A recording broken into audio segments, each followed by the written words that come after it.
រូបវិញ្ញាទីចិត្តនេះនឹកដល់ភូមិស្រុកមិត្តធ្លាប់រួមសុខបែកមុខឃ្លាតស្រុកទៅឆ្ងាយព្រោះតែជីវិតមួយគេងព្រួយររីត្រីឃ្លាតពុកឃ្លាតម្ដាយចិត្តកាយឆ្ងាយដូចជើងនឹកគ្រាកុមារចិន្តាមិនដែលខ្វល់ខ្វាយរត់លេងឥតណា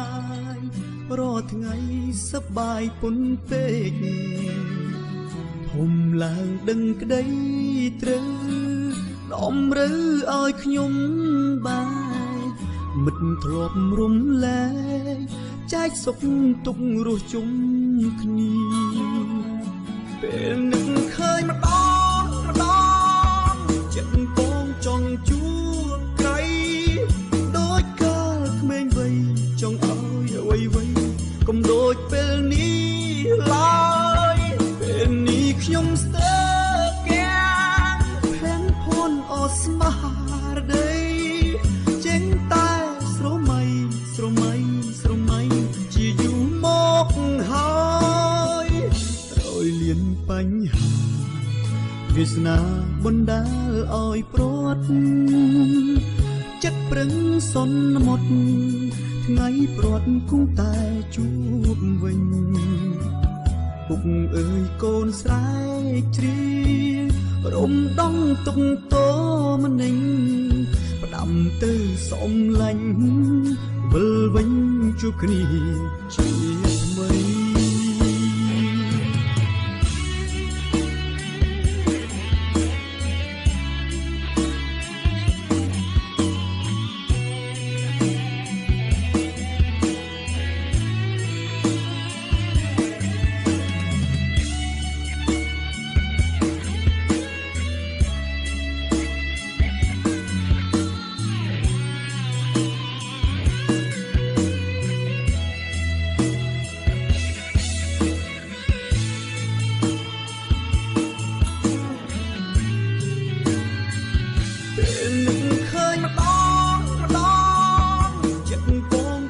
ជួបใครដូចកាលក្មេងវ័យចង់ឲ្យអ្វីកុំដូចពេលនេះឡើយពេលនេះខ្ញុំស្ទើរកាផែនផុនអស្មារតីចេញតែស្រមៃជាយូរមកហើយ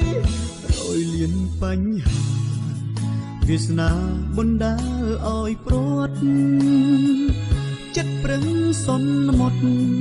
ថ្ងៃព្រាត់គង់តែជួបវិញ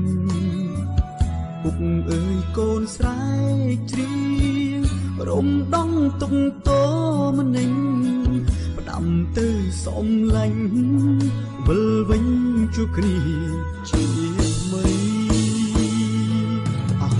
សំឡាញ់គង់មានថ្ងៃណាមួយពួកយើងនឹងជួបគ្នាជាថ្មីមិនខានហើយពួកយើងនឹងសប្បាយជាមួយគ្នាដោយការ